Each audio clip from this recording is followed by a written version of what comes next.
have many great pleasures in life, lots and lots of things, but nothing, well, there aren't many things that are better than receiving a package and it's a book. It makes me so happy. It is the beginning of the month, so I just got my book of the month in the mail. And every time I go into the app to do my selection for the next month, well, in this case, I did 2 book picks for the month. Anytime I do it, because of the amount of days it takes before the book actually comes, sometimes like 2 to 3 days, can go as high as 5 sometimes. But in the week that it takes for the books to get to me, sometimes I forget what I picked. Like I totally forget about the book. So it's honestly usually a surprise by the time the book gets to me. But I have 2 new book picks and I don't know what they're about, but right now I want to talk about my TBR, the books that I'm planning to read for the month of June. So I will save these for later. I don't know if I'll actually get to read them because I wasn't planning on reading them this month, but I might try to get to one because this one, it's so pretty. But yes, book of the month, I love it. What I do want to talk about are my books that I'm going to be reading this month. And it's looking like for work, for me, it's going to be a very busy month. So I'm setting a very, very small reading goal because I really don't think I'll get much time to read. So I have 4 books that I'm going to try to read this month. And if I read more than 4, that would be great. But 4 is my goal. And only one of these, not shocking, but only one of these is nonfiction. And it is a book that was recommended to me by a friend about 3 months ago. But I finally got it last month because I found it at a thrift store. And that is always like an unexpected gift when there's a book that is on your list and you just find it for cheap. But it's called Art and Fear by David Biles and Ted Orland. And it's talking about the observations on the perils and the reward of art making. And it is art on a wide spectrum, from people who make like art, what we consider to be art, and you can insert any other type of like creative activity into it, but it's written in very conversational style. They call it an artist's survival guide. And because I've been creating more of late, I've been keeping up my stride when it comes to like expressing myself, putting my thoughts out there, like making videos again. I'm back in that, my creative headspace. I kind of like having like small things to read to keep me inspired. And so far it's been good. There are 2 parts to it and I've only read the first 5 pages. So this one I'm going to be reading like the whole month. It's very rare that I read non-fiction in one sitting. But yeah, the authors are basically writing down observations and trying to answer questions that pop up at every single stage of any type of like artistic endeavor. So it's good. It's fun. I think I'll enjoy it. I've liked it so far. And I'm going to be reading 3 books that all happen to be romances. 2 of them actually happen to be historical romances, and they are both part of a series. So when it comes to historical romances, I've read 2 series by Lisa Claypass, and she is so good. Her books are so quick, so easy to read. I love a good historical romance, and somehow, coincidentally, these 2 books, Devil in Winter by Lisa Claypass, and Isabel and the Rogue by Liana de la Rosa are both about a wallflower. Like the female protagonists in these books are shy wallflower types, but they aren't really shy. They're really bold women that just happen to be more introverted, so they're classified as shy. This one, I read the first part of it last year. It came out last year, and this one just came out a couple of months ago. And it's about 3 sisters, the Luna sisters, who have escaped from Mexico during the war. So their parents have sent them on a ship to London, and they're trying to figure things out in the middle. What like the Mexican war is going on, but the British war is also going on, and it's happening when like there's a lot of unrest in the world. But it's not trauma heavy, but it is still educational. And I love when an author can do that in a romance novel. Make it educational, make it like really stick to the themes of the time. They don't run away from the hard stuff, but it's also not like, like it's not entirely escapism, but it's still like light enough for you to enjoy the romance in the book, because the characters are very much in touch with what is going on, and in this case actually involved in, because the guy himself, he's a British spy and she is kind of a spy too. So yeah, I think it's going to be fun. And the wallflower in this book is looking for a husband, and she propositions the main male character, who happens to be a rake, a womanizing rake. I don't know much more other than that, actually, but someone that I trusted was like, this book is really great, and I picked it and added it to my list. And my third pick is by one of my newest favorite authors, Ashley Paulson. I only found out about her last year, and I read 2 of her books, The Dead Romantic and The 7-Year Slip. And this is her new book. It's called A Novel Love Story, and it follows a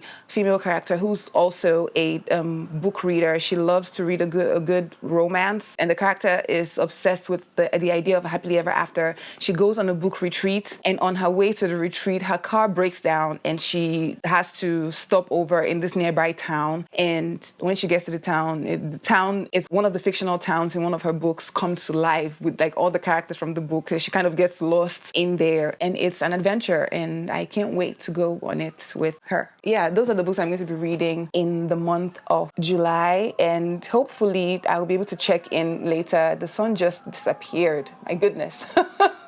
But hopefully I'll be able to check in at the end of July to see how the reading goes. Yeah. We are going to the park today. I'm going to try to get my life together for the month. Maybe if I sit under a tree, I will hear something, or at least stop hearing things. I'm just going to try to plan out what I want the month to look like, do a little writing too.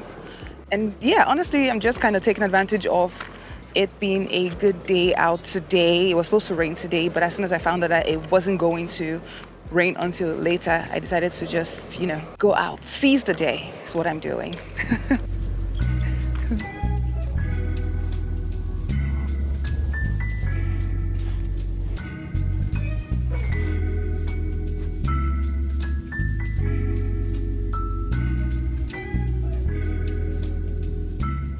I feel like every time that I've spoken about achieving your goals, following your goals, I'm usually talking about it from like an emotional, psychological, like how to take care of your mind, like mentally point of view. But I'm going to share something actually practical that has helped me a lot this year. So I tried something different this year. Before, when I used to plan out my year, I used to use yearly planners. That's what I've been using for the past couple of years. But what I found was, and I'm not saying this is because of the planners, I'm saying like for me specifically, my interests or like my ability to stick to my goals would dwindle a little. I would see it dwindle like as the year went on. Of course, there's a lot of work to be done internally that affects checking in on your goals and seeing how it's doing. But one thing that I've done that has had actual like practical clockable benefits is using a quarterly planner. So I decided to try these this year, and they've been game changing. So I started in January, right? So I got one journal for January, February, and March.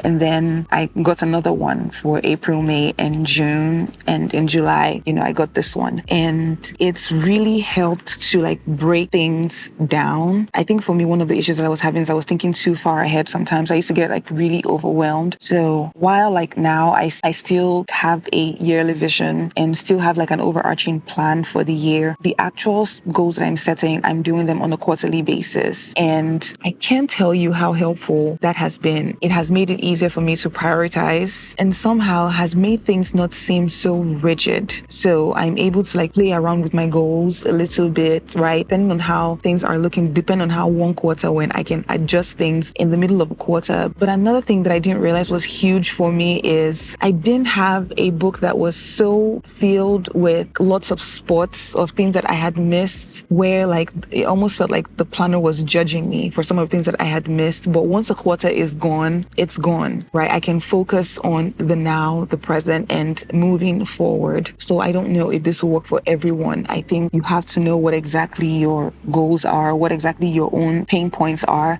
But if all of this is something that you struggled with, I would highly recommend switching out an annual planner, like a yearly planner, for a quarterly planner, or honestly, just a notebook. It doesn't have to be like a planner specifically, just a notebook where like you're tracking things on a quarterly basis. And that way you can can just break things down into like 12 weeks, and getting things done by the end of 12 weeks is a lot easier. It's a lot easier to track. It's a lot easier to like set actionable goals. And then at the end of the quarter, you can check in and then reassess and go into the next quarter. The key is to manage your expectations as your goal setting, and to make sure that you're checking in with your actual self as much as possible. Like, figure out what works for you. You don't have to follow anybody else's regimen, pattern, habits. If that's not what works for you, you have to figure out like what exactly your own life is, and make sure that you're planning your goals around your actual life, not someone else's arbitrary life. And as you're doing that, take it as slow as you want to take it, or go as fast as you want to take it. It's really up to you. Something I've been saying to myself as a reminder is that slowly is the fastest way to get to where you want to go to. I'm trying to really pace myself properly and,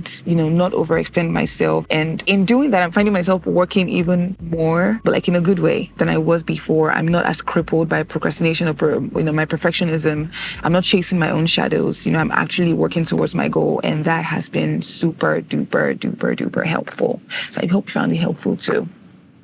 Yeah. And I almost want to take a nap, but I can't sleep outside. That would be unwise. So I'm going to read a little and then I'll head out. Yeah.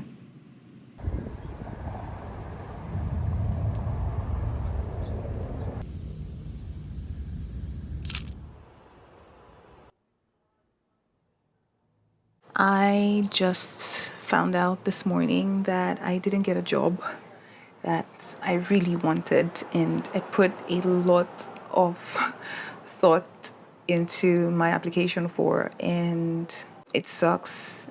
It sucks so bad. I'm really disappointed. Made me really sad. And I don't know, it sounds kind of silly, but to be honest, like, my videos haven't been doing very well on most of my platforms, and that hasn't bothered me so much. But I think the combination of that and the job thing just not panning out, it just hit a little hard today. It hit a little harder today, but I still have a job that I love and that I'm grateful for. I'm not ungrateful. But, as I'm just kind of telling myself, it's okay. I'm in my flop era right now, but it won't always be this way. I'm trying not to immediately pull a lesson from it, even though I know there is a lesson there. I see the lesson there. It's actually, at least for me, like pretty apparent. But I think today I'm just going to let myself be sad a little. And I find it kind of funny because somehow it is in line with the message that I think I've been learning, like really internalizing for the past 2 weeks, which is that I should just focus on learning or accepting my enoughness, even when there are no positive outcomes or positive results, that it is not necessarily a reflection on my worth as a person, my self-worth. Yes, that's the word, but it still sucks. But this is where we are. So I'm going to go with it for now and find something else to apply to. Fun times. Fun times.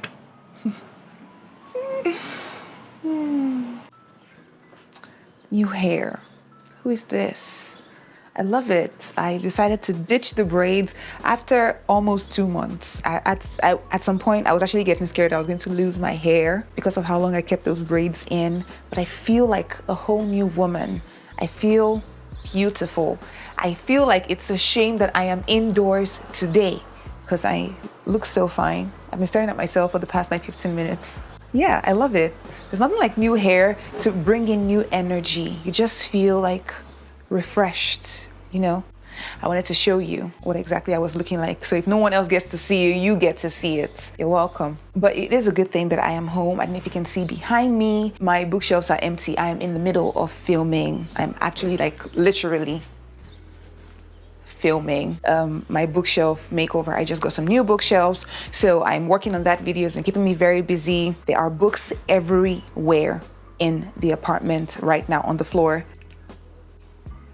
So all of these are going on the shelf today, and I am very excited. It's one of my favorite things to do, to like revamp my book situation, but I haven't gotten a chance to in like a year. I think the last bookshelf updates organization video that I did was a year ago, but I wanted to show you a little behind the scene. I don't think this part will be in the video because the video is like I've structured it the way I want it to go. So yeah, I just wanted to put a little like BTS of what the day actually is like. And now that I'm done yapping, I'm going to get to it. I procrastinated for a while, but yeah, let's get the books on the shelf.